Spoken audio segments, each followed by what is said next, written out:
So good day mga boss, ngayon nga ay 2026 na at eto nga si V-Turbo mga boss. So ngayon guys, kakabitan natin siya ng Eles Bride Low Max. Yan, bago to mga boss. Ito nakaganto. Paano kasi yan eh. Dinidikit lang yan. Yan, so ito na si V-Turbo. So huling vlog ko nga dito guys ay nung huling car show pa, last 10 months ago. Ayan, so ngayon nga guys, naka roll cage na siya. Siguro napapakita ko tong roll cage na to sa personal account ko sa Facebook. At kung gusto niyo makita yung mga personal ko na mga ginagawa, so sa mga stories ko, yan, follow niyo ako sa main account ko. So dati nga guys, naka-roll cage siya. At ngayon nga ginawa na natin siyang buo. Kasi guys, ito si V-Turbo, may nakabili na talaga nito. At may konti na lang siyang balance dito sa ating unit. Ito talaga guys ay 650k. So, nagkasundo kami sa 630. Yan. Tapos, meron na rin siyang fender. At meron na rin siyang hood. Yan ang hood niya, guys. Papapapelan pa natin siya kasi ito, guys, wala pa siyang papel. Kasi yung body na ito, mga boss, yung body niya is bago. Pure stainless yan. Tapos, yung kanyang chassis, bago rin boss mga chassis na ito. Yan. Bago yung chassis niya. Ito. Bago yan. Hindi yan luma. So itong unit natin, ito nga pala sa mga hindi nga nakakaalam. Ito kasi personal na OTG ko to, si V-Turbo V2. Kaya pinangalan ko siyang V-Turbo V2. Tapos naka-turbo V-Turbo. Yun. Kaya pinangalan ko siyang ganyan. So papaganahin nga ulit natin yung ating makina. So matagal na rin to hindi naandar pero okay pa naman yan. Lalagyan na lang natin siya ng gas. Yun na lang kulang dito. Tapos ito guys, napabuli ko na rin to. Napabuli ko na yan pero pupunasan ko lang kasi nga nagdaan yung Pasko at New Year, wala kami dito sa bahay, nandun kami sa bukid sa kabila. Yan. Yan ang mga boss. So pakita ko lang din sa inyo, ikutan ko lang. Yan pa din ang V-Turbo natin.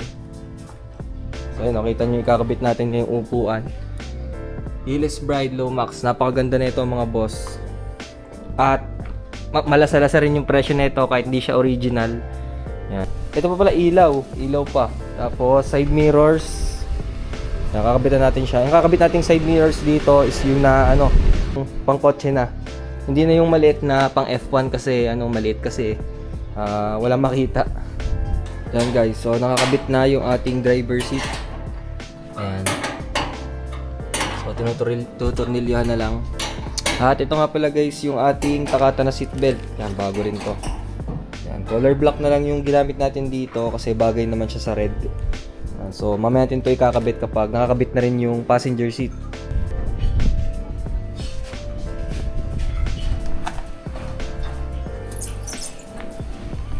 At may basahan.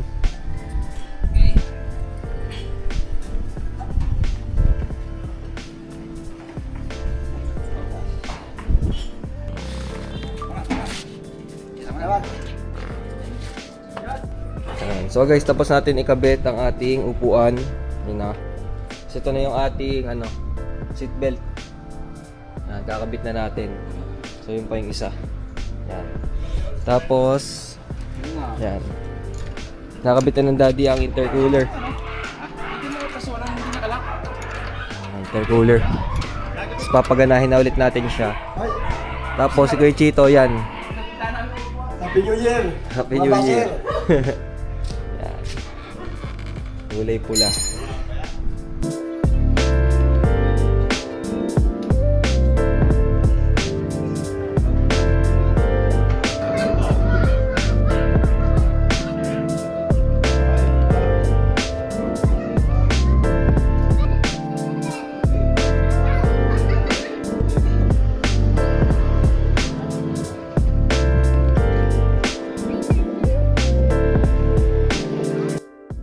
So ito na, tapos na natin ikabit nga yung ating upuan at yung mga ibang accessories ni V-Turbo.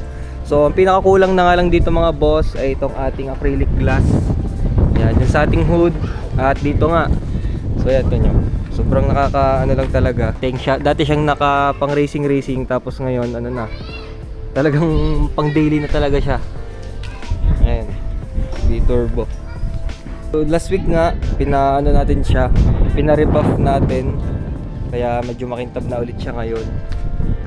So yun nga guys, siguro mga siguro by 3rd week ng January, dadalhin natin siya sa LTO para mapaano natin siya, para magkaroon siya ng plaka. Kasi nga ito guys, wala siyang plaka. At dahil nga doon, tindihan daw kung anong model yung ano ni V-Turbo kung 2025 or 2026. Yan, so malalaman natin yan kapag naparegister natin siya. Ito pa pala, yung kanyang headlight. Yan. Bago yan. Kasi ito pa pala, papalitan natin siya ng steering wheel. Ito naman talaga, hindi ito yung kanyang steering wheel mismo. Siyempre, bibili tayong bago, brand new. At kakabit natin siya ng quick release. Yan. Nagagalaw sa garahe simula nung may bumili na ito. Kasi ayoko nga na magkakaroon pa siya ng problema. At yung atin namang engine guys ay Japan surplus. Yan, ang mahal nga ng bili namin dito dati. Yan, turbo niya, maliit lang. Tapos ito pa nga pala guys, yung kanyang ito. Yung pump ng kanyang power steering yan, papaganahin natin. Pero nagana naman yan, wala lang siyang ano ngayon hose. Kasi yung nakakabit ditong hose nung huli, pilipit. So dati nga guys, naka hood exit. Pero ngayon yan, binalik na natin. Tapos nilagyan ko na nga siya ng yung flexi pipe para hindi siya nagba-vibrate. So pala, nakakabitan pa natin siya dito ng hood pin nga na. Yan, hood pin dito. So guys, comment kayo kung ano masasabi nyo sa kinalabasan ni V-Turbo ngayon.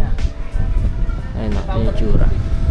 Tapos siguro mga next week, yan, i-repaint ulit natin tong kulay pula, itong puti. Yan, para sobrang pogi na ni V-Turbo.